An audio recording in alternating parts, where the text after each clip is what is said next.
Hello and namaste all literature lovers. Welcome back to literary help. आज हम जिस play के बारे में पढ़ने जा रहे हैं उसका नाम है she stoops to conquer. This play is a comedy और इसको आयरिश प्लेराइट ओलिवर गोल्डस्मिथ ने लिखा था। ओलिवर गोल्डस्मिथ का सबसे फेमस जो प्ले है वो है द विकार ऑफ वेकफील्ड। इसके अलावा द डिजर्टेड विलेज नाम की एक पास्टरल पोइम के लिए भी ओलिवर को याद किया जाता है।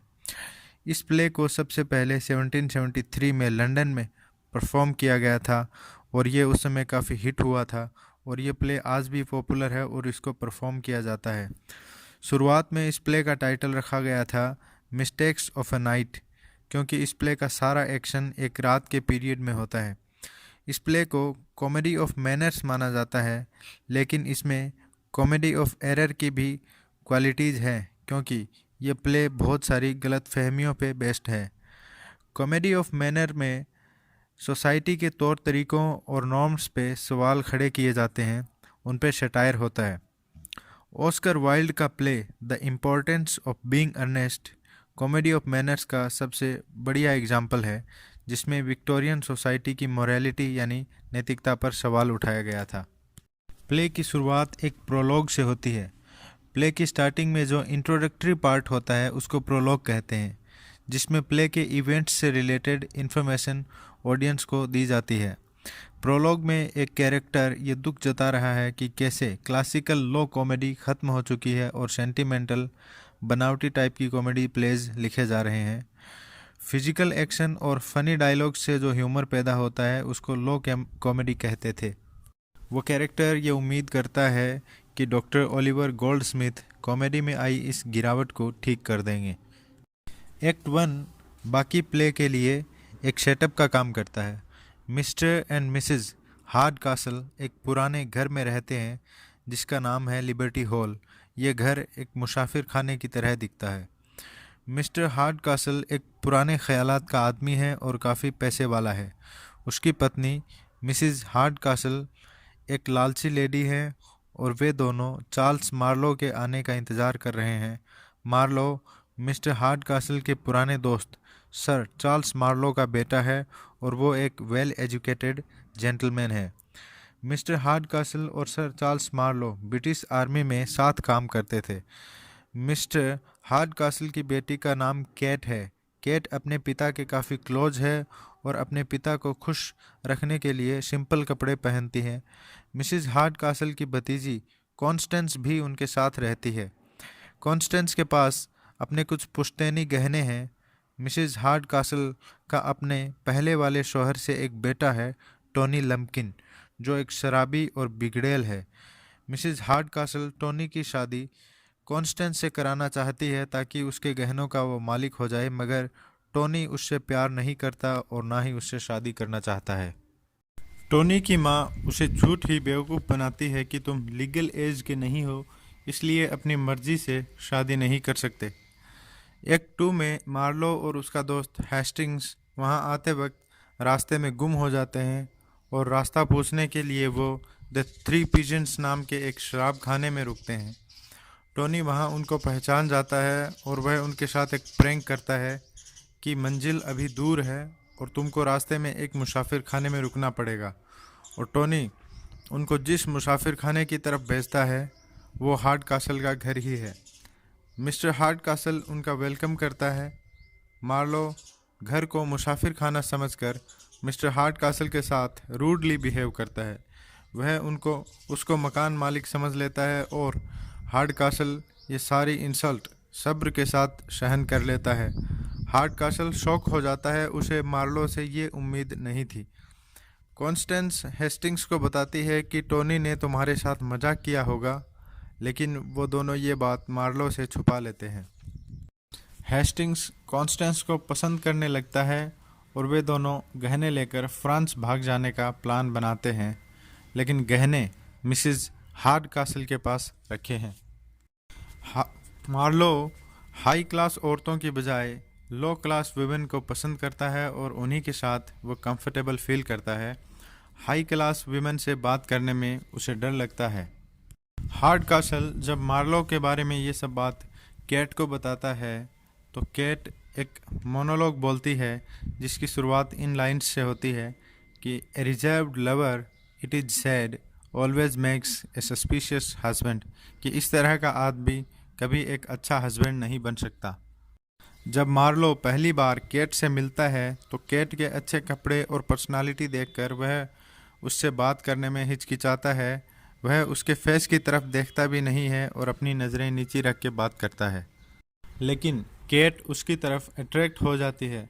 इसलिए वह फैसला करती है कि मार्लो को पाने के लिए उसे एक कॉमन गर्ल होने का नाटक करना पड़ेगा। इसीलिए प्ले का नाम है she stoops to conquer. Stoop का मतलब ही होता है कि कुछ पाने के लिए अपने स्टैंडर्ड से नीचे गिरना। प्ले का टाइटल भी केट की तरफ ही इशारा करता है। टोनी और हेस्टिंग्स के बीच बातचीत होती है कि टोनी वो गहने चुरा के हेस्टिंग्स और कॉस्टेंस को दे देगा ताकि कॉस्टेंस और हेस्टिंग्स वहाँ से भाग जाए और टोनी को कॉस्टेंस से शादी ना करनी पड़े। केट को नॉर्मल कपड़ों में देखकर मार्लो उसको नौकरानी समझ लेता है और उसकी तरफ अट्रैक्ट हो जाता है। केट ये नाटक जारी रखने का फैसला करती है। वे दोनों आपस में बातचीत करते हैं और मार्लो केट को हक करने की कोशिश करता है और हार्ड कासल ये सब देख लेता है। इसके बाद खबर मिलती है कि मार्लो का फादर सर चार्ल्स मार्लो वहाँ आ रहा है और हेस्टिंग्स गहनों का वो बॉक्स ध्यान रखने के लिए मार्लो को दे देता है और मार्लो कन्फ्यूज़न में वो बॉक्स वापस मिसेस हार्ड कासल को दे देता है। इस दौरान मार्लो की हार्ड कासल से बदसलूकी बढ़ती जाती है और हार्ड कासल मार्लो को घर से निकाल देता है। मार्लो केट को ढूंढता है जो मार्लो से शादी करने के लिए गरीब होने का नाटक कर रही है। मार्लो उससे प्यार तो करने लगता है मगर जानता है कि उसका पिता कभी भी किसी गरीब लड़की से उसकी शादी नहीं कराएगा, इसलिए मार्लो केट को छोड़ देता है। हेस्टिंग्स का कॉस्टेंस के लिए एक लेटर आता है कि मैं भागने के लिए तुम्हारा गार्डन में इंतज़ार कर रहा हूँ। इसे मिसेस हार्ड कासल पढ़ लेती है और बहुत गुस्सा होती है। सर चार्ल्स मार्लो वहाँ आते हैं और अपने बेटे मार्लो की कन्फ्यूज़न दूर करते हैं कि ये घर मुसाफिर खाना नहीं है बल्कि मिस्टर हार्ड कासल का घर है, और वो उससे केट के बारे में भी बात करता है। मार्लो कहता है कि मैंने केट से कभी बात नहीं की। हालांकि ये बात सच भी है क्योंकि मार्लो तो केट को नौकरानी समझकर ही उससे बातचीत कर रहा था। हार्ड कासल उस पर झूठ का इल्ज़ाम लगाता है। मार्लो के जाने के बाद केट उन सब से कहती है कि तुम सब छुप कर मेरी और मार्लो की बात सुन लेना, तुम लोगों को पता चल जाएगा कि मार्लो का कैरेक्टर क्या है। कॉस्टेंस और हेस्टिंग्स ये फैसला करते हैं कि हम भागेंगे नहीं बल्कि हार्ड कासल से माफ़ी मांग लेंगे। सारे लोग जब मार्लो और केट की बातें सुनते हैं तो पता चल जाता है कि मार्लो एक अच्छा इंसान है। वह उन दोनों की शादी को मंजूरी मिल जाती है। हेस्टिंग्स और कॉन्स्टेंस को भी शादी की इजाज़त मिल जाती है, उनको उनके गहने भी मिल जाते हैं और टोनी शादी से इनकार कर देता है। इस तरह प्ले की एक हैप्पी एंडिंग होती है। लालची मिसेस हार्ड कासल को छोड़ के बाकी सभी कैरेक्टर्स खुश हैं। इस प्ले के कैरेक्टर मार्लो की तरह ही खुद गोल्ड स्मिथ भी हाई क्लास लेडीज़ के साथ नर्वस फील करते थे।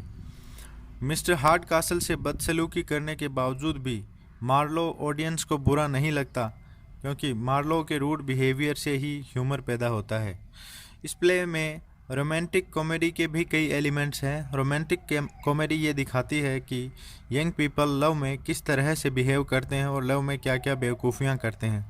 प्ले में हेस्टिंग्स और कॉन्स्टेंस का भाग जाने का प्लान बनाना और मार्लो की लड़कियों के सामने नर्वसनेस रोमांटिक कॉमेडी के फीचर्स हैं। रोमांटिक कॉमेडी के ऐसे ही कुछ फीचर्स हमें शेक्सपियर की ए मिडसमर्स नाइट्स ड्रीम में भी देखने को मिलते हैं। प्ले का टाइटल ड्राइडन की पोइट्री से लिया गया है। ऐसा कहा जाता है कि ड्राइडन ने 1663 में अपने दोस्त रॉबर्ट हार्वर्ड की सिस्टर लेडी एलिजाबेथ से शादी की थी।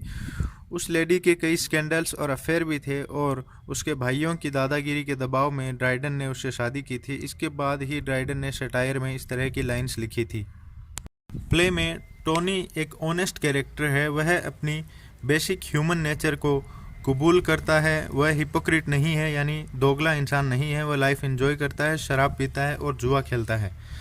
एक्ट 1 में उसके सॉन्ग से उसकी फ़िलोसफी पता चल जाती है कि let schoolmasters puzzle their brain with grammar and nonsense and learning good liquor gives genius a better discerning. Hypocrisy के बारे में ऐसी ही कुछ बातें मार्लो एक्ट 2 में केट से कहता है कि those who have most virtues in their mouths have list of it in their bosom, यानी कि जितनी अच्छाई लोगों की ज़ुबान पे नज़र आती है उतनी उनके दिल में होती नहीं है। पैसा, सोशल स्टेटस, बिहेवियर, चालबाजी और हिपोक्रेसी इस प्ले की मेन थीम्स हैं। ज़्यादातर मेलोड्रामेटिक प्लेज की तरह कॉन्स्टेंस अगर पैसों के बजाय प्यार को तवज्जो देती तो वो भाग के शादी कर सकती थी, मगर वह गहनों के बिना भाग जाने को तैयार नहीं थी। उस दौर के बाकी प्लेज में लवर्स के रास्ते में बड़ी भारी मुश्किलें दिखाते थे, जैसे लवर्स की कम्युनिटीज़ में आपस में दुश्मनी, उनके माँ बाप का विलेन हो जाना या दोनों में से किसी एक का गरीब होना। मगर इस प्ले में ऐसा कुछ नहीं है। इस प्ले में मार्लो की मुश्किलें हैं वो इंटरनल है। मार्लो की साइकोलॉजी ही उसके लिए बड़ी मुश्किल खड़ी करती है। वह रिजेक्शन और बेइज्जती से डरता है और शर्माता है, और केट उसको इस प्रॉब्लम से बाहर निकालती है। गोल्डस्मिथ हमको लास्ट में यही डेटिंग एडवाइस दे रहा है कि जैसे तुम हो उससे शर्माने या छिपाने की ज़रूरत नहीं है। दुनिया में कोई ऐसा ज़रूर होगा जिसको तुम्हारा वजूद वैसा ही पसंद आएगा जैसा है, जो तुम्हें बदलना नहीं चाहेगा, और उसी के साथ तुम्हारा रिश्ता बेहतर बन पाएगा। इस प्ले में गोल्डस्मिथ ने क्लासिकल यूनिटीज़ को फॉलो करने की कोशिश की है। एरिस्टोटल ने अपनी पोइटिक्स में ड्रामा के लिए 3 यूनिटीज़ बताई थी, unity of action, unity of time and unity of place. तो यूनिटी ऑफ टाइम के अकॉर्डिंग प्ले का एक्शन तो 24 घंटे के भीतर हो रहा है। यूनिटी ऑफ प्लेस भी काफ़ी हद तक फॉलो होती है, ज़्यादातर एक्शन घर में ही होता है, सिर्फ कुछ लोकेशन घर से अलग है, जैसे 3 पिजन्स। यूनिटी ऑफ एक्शन को पूरी तरह से फॉलो नहीं किया गया है, क्योंकि प्ले में मेन प्लॉट के अलावा कॉस्टेंस और हेस्टिंग्स के भाग जाने का सब प्लॉट भी है, लेकिन प्लॉट व सब प्लॉट की जो थीम है, रिलेशनशिप, वो सेम है।